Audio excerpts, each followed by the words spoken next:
और ऐसे में एक चीज साबित हुई कि सरकार की मंशा सीबीआई की जांच करने की नहीं थी। इस बात को लेकर के कोई कंफ्यूजन नहीं है, क्योंकि सीबीआई की जांच हाईकोर्ट के माध्यम से आने के पश्चात, जैसे शायद मुझे उम्मीद है कि आप सब लोगों को भी जानकारी होगी कि एसपी शिमला ने डीजीपी सीबीआई को पत्र लिख करके आग्रह किया कि हम एलपीए में जाने वाले हैं, एलपीए में जाने की बात कह करके हम तुरंत जो है रिकॉर्ड सबमिट नहीं कर सकते हैं, नहीं करेंगे। हालांकि मैंने पहले भी इस बात को लेकर के स्पष्ट किया है कि एसपी को इतना सक्रिय होने की आवश्यकता थी नहीं।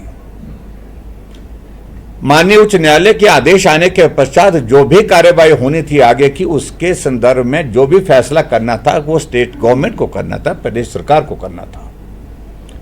लेकिन सरकार की ओर से डीजीपी सीबीआई को, डायरेक्टर जनरल सीबीआई को नहीं लिख करके एसपी उसमें लिखता है। यह अपने आप में एक प्रश्न खड़ा होता है, क्या हिमाचल प्रदेश की सरकार एसपी शिमला को ही सरकार मान करके बैठा है? दूसरी बात, उसके पश्चात जब सीबीआई की टीम यहां पर रिकॉर्ड लेने के लिए आती है तो एसपी वहां पर अपने कार्यालय में मौजूद नहीं होते हैं, और सीबीआई की टीम के साथ जब उनका संवाद होता है, बात होती है, तो जानकारी हमको प्राप्त हुई है कि उन्होंने कहा कि मैं किसी निजी कार्य से बाहर हूं और इसलिए जो रिकॉर्ड आप मांग रहे हैं वो उपलब्ध नहीं कराया जा सकता।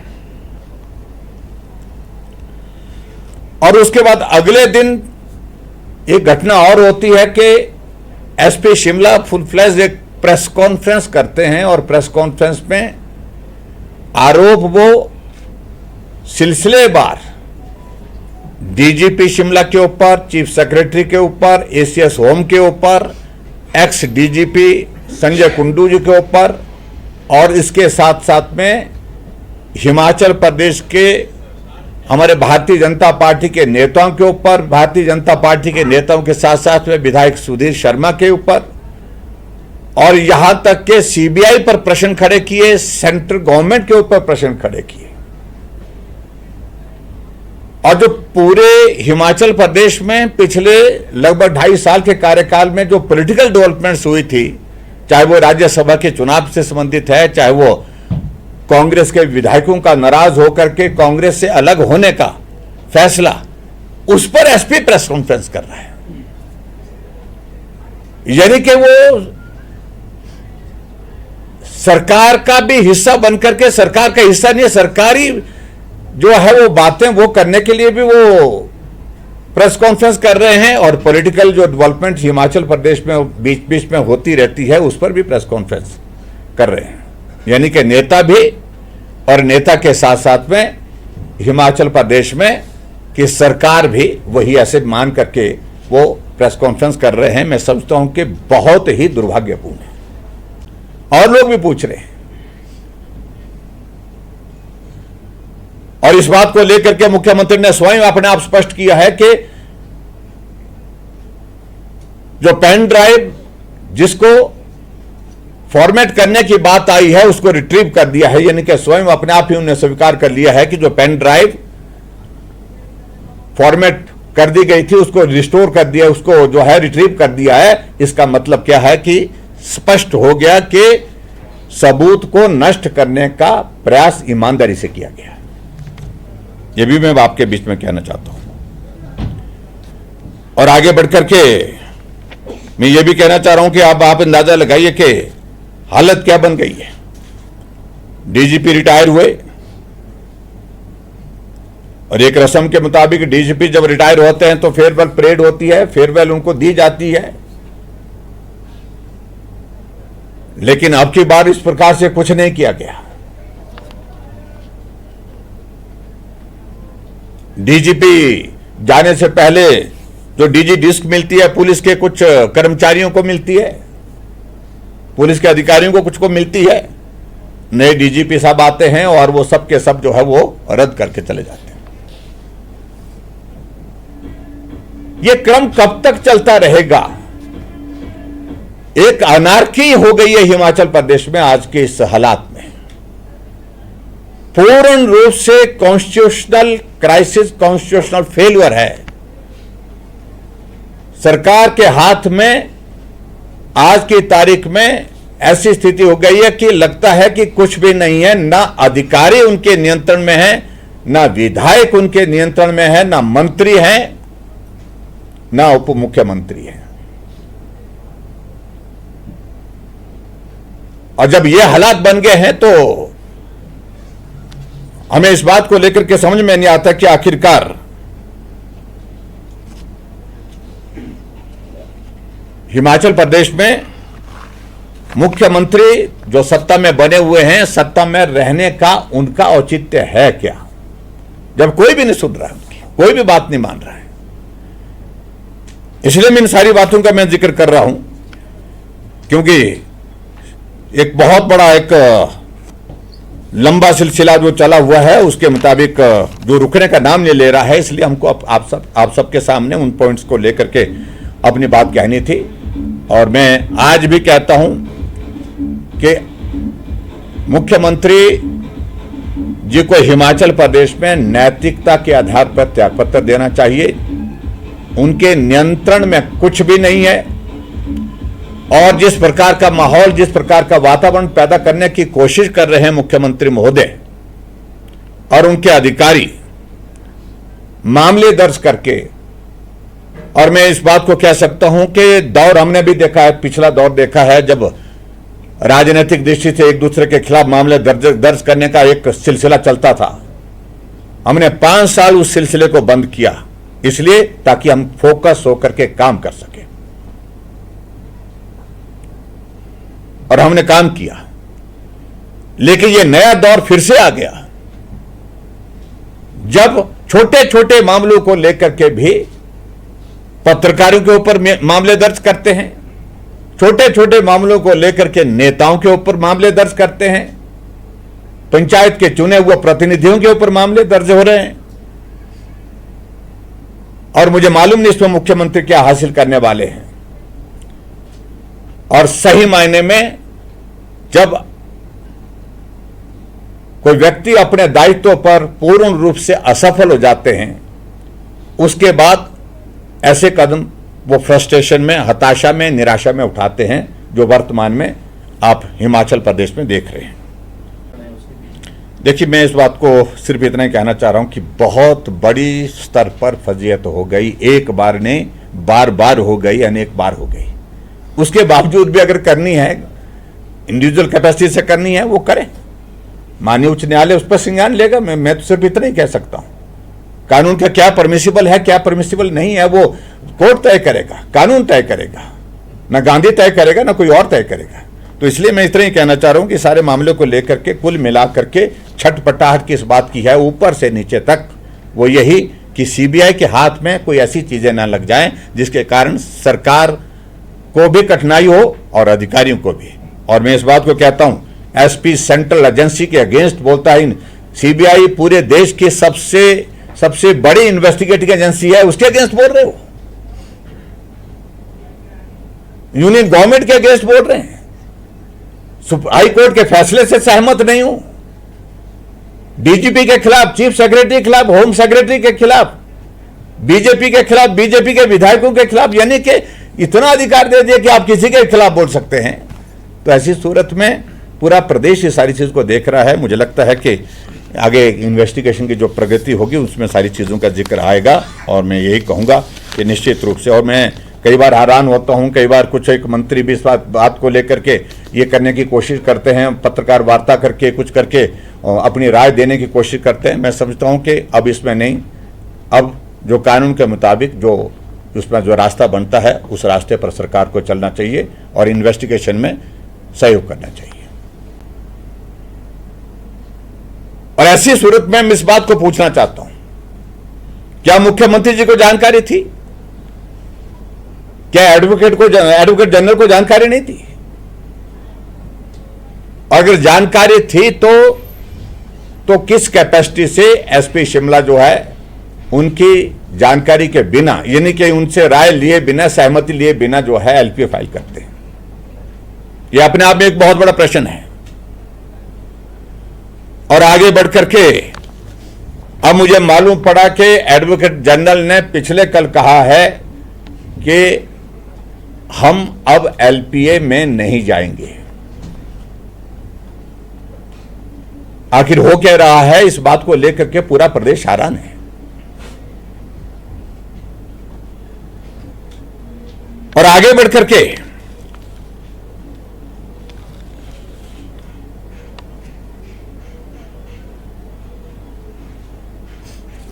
मैं इस बात को लेकर के मुख्यमंत्री से पूछना चाहता हूं कि एक अधिकारी को आपने इस प्रकार से अख्तियार दे दिए हैं, अधिकार दे दिए हैं, वो कुछ भी किए जा रहे हैं, उसके बावजूद भी आप कोई कार्रवाई करने की सोच ही नहीं पा रहे, हिम्मत नहीं जुटा पा रहे। आखिर वजह क्या है? क्या आपकी सहमति है सब करने के लिए?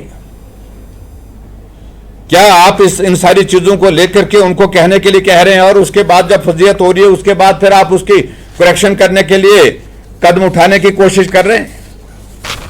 इन सारी बातों को लेकर के मुख्यमंत्री को स्पष्ट करना चाहिए, मैं समझता हूं। और आगे बढ़कर के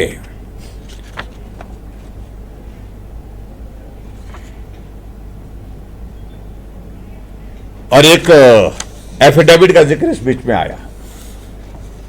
यही अधिकारी जो अपने आप कहते हैं कि मैं ईमानदार हूं, मेरी इंटेग्रिटी पर कोई शक नहीं कर सकता है, मेरी इंटेग्रिटी पर कोई बात नहीं कर सकता है, एक एफिडेविट फाइल किया जाता है। और उस एफिडेविट के सिलसिले में जो है वो गुडूराम वर्सेस स्टेट ऑफ एचपी, उस सारे मामले में कोर्ट ने बड़ा क्या कहा है, बड़ा साफ शब्दों में कहा है। मैं ज्यादा डिटेल में पढ़ना नहीं चाहता क्योंकि जजमेंट जो उन्होंने दी है वो उस पर लंबा है, उस पर मैं सिर्फ एक पॉइंट पर ही मैं ये कहना चाहता हूं। It appears an attempt to mislead the court by filing a false affidavit, hence in these circumstances he is directed to submit a reply if so desired within 3 weeks as to why action for misleading the court by filing a false affidavit may not be taken against him। ये court ने कहा है। उसके बावजूद भी वो श्रीमान जी बने हुए हैं, सरकार का एक तरह का संचालन वही कर रहे हैं। इस बात को लेकर के मैं बड़ा साफ कहना चाह रहा हूं। और इन दिनों में चर्चा यह है कि उनको बड़ी और प्राइम महत्वपूर्ण पोस्ट देने पर विचार हो रहा है। अगर शिमला नहीं होंगे तो कहीं दूसरे बड़े डिस्ट्रिक्ट में भेजने की बातें चल रही हैं। मैं उन सारी चीजों को लेकर के कहना नहीं चाहता कि मुख्यमंत्री जी को इन सारी बातों का संज्ञान लेकर के अभी तक कार्रवाई करनी चाहिए थी। क्यों कार्रवाई नहीं हो पा रही है, इस बात को लेकर के पूरा प्रदेश पूछता है, पूरा हिमाचल पूछता है। और तो और आगे बढ़कर के मैं ये जरूर भी मैं कहना चाहता हूं कि जहां इस सारे मामले में जो एलपीए उन्होंने की, उन्हें बड़ी इंटेंशन बड़ी साफ उन्हें दिखाई है कि सीबीआई को इस मामले को ना दिया जाए, इसको विड्रॉ किया जाए। यह भी उन्होंने कहा है, यह मांग की है उन्होंने। और उसके बाद आगे कही है कि हाई कोर्ट अपने अंडर एक एसआईटी कॉन्स्टिट्यूट करे ताकि इस केस के जो इन्वेस्टिगेशन की प्रोसेस को मॉनिटर कर सके। यह उन्होंने सुझाव दिया है। क्या यह सुझाव सिर्फ जो श्रीमान गांधी या उनका है या सरकार का है? कुल मिलाकर के मैं बड़ा साफ कहना चाह रहा हूं कि हिमाचल प्रदेश सरकार सीबीआई की जांच के बाद जो है बिल्कुल जो है वो विचलित हुई पड़ी हुई है। सरकार का नेतृत्व, जो पॉलिटिकल लीडरशिप है, चाहे वो मुख्यमंत्री हैं, चाहे मुख्यमंत्री के साथ और लोग हैं, और उसके साथ साथ में हिमाचल प्रदेश में जो अधिकारी है, जिनको लग रहा है कि सीबीआई की जांच से बचना मुश्किल है, बहुत सारी परतें खुलेंगी। अब परिवार के लोग इस बात को लेकर के कह रहे हैं कि मोबाइल क्यों नहीं मिला, जब डेड बॉडी वहां पर रिकवर हुई थी, जब उसके शुरुआत के फोटो हैं उनकी जेब में, उनकी डेड बॉडी जो रिकवर हुई, उनके जो डेड बॉडी थी उसमें जो फोटो लिए गए, जेब में बहुत सारा सामान लगता था, वो सामान कहां गया, ये भी। उसके बाद आगे बढ़ करके जब ऐसी स्थिति हो गई कि एसपी की प्रेस कॉन्फ्रेंस करने के बाद स्वाभाविक रूप से पूरे प्रदेश भर में पूरी चर्चा का विषय बना है। दूसरे दिन मुख्यमंत्री जी दिल्ली से आते हैं। मुख्यमंत्री दिल्ली से आने के पश्चात कहते हैं कि मैं 2 दिन जो है वो दिल्ली में संपर्क में नहीं था। अरे बैठक थी, हम जानते हैं, बैठक में ब्रेक भी होती है, आपके साथ ऑफिसर्स गए होता है, उनको अपडेट किया जाता है, उनके माध्यम से आप तक सूचना पहुंच जाती है, चाहे किसी भी बैठक में। लेकिन मुझे जानकारी नहीं थी बोलते कि एसपी ने प्रेस कॉन्फ्रेंस की है। लेकिन मैं फिर से इस बात को कह रहा हूं कि हिमाचल प्रदेश में यह पहली बार हम इस प्रकार से देख रहे हैं कि एक एसपी हिमाचल प्रदेश की सरकार को चला रहे हैं। एक एसपी जो मुख्यमंत्री के बिना कुछ भी नहीं करते हैं, उनकी आज्ञा अनुमति के बिना कुछ नहीं करते हैं। उनके बारे में मुख्यमंत्री कह रहे हैं कि मुझे मालूम नहीं प्रेस कॉन्फ्रेंस हुई है। मेरा यह मानना है कि पत्रकार वार्ता जो हुई है वो मुख्यमंत्री के कहने पर हुई है, मुख्यमंत्री से चर्चा करने के पश्चात हुई है, और मुख्यमंत्री के द्वारा जो पॉइंट्स दिए थे उन पॉइंट्स पर हुई है। मुख्यमंत्री अपने आप को अलग नहीं कर सकते सारी बातें।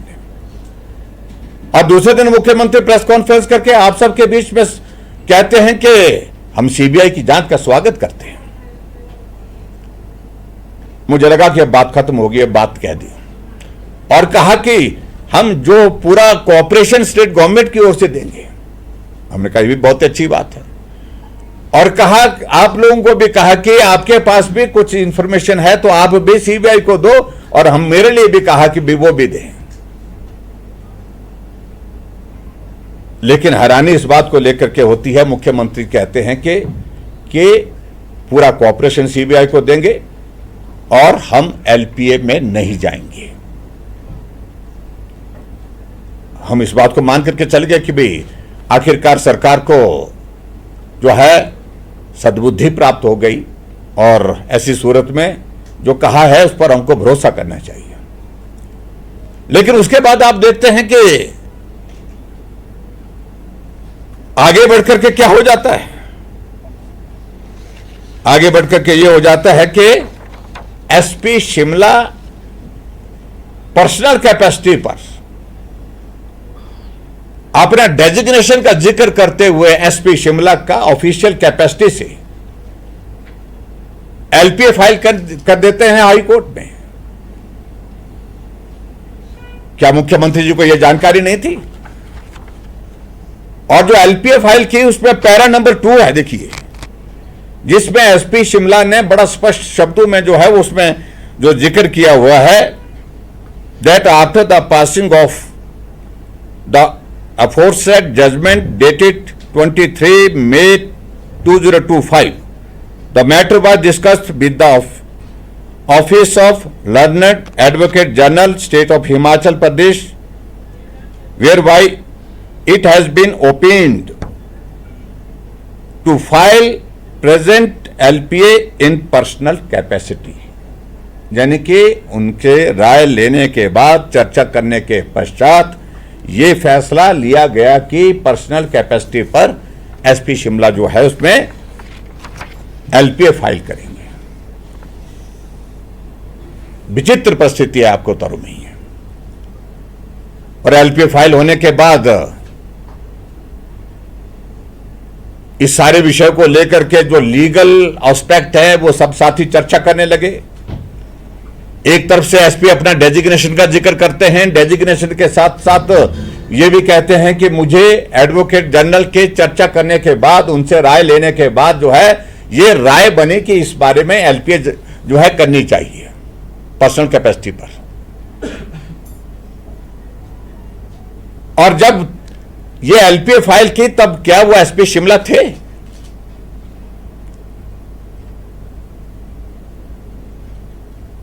क्योंकि मेरी जानकारी के मुताबिक शिमला में एसपी सोलन के पास चार्ज है वर्तमान में और वो छुट्टी पर प्रोसीड किए हैं।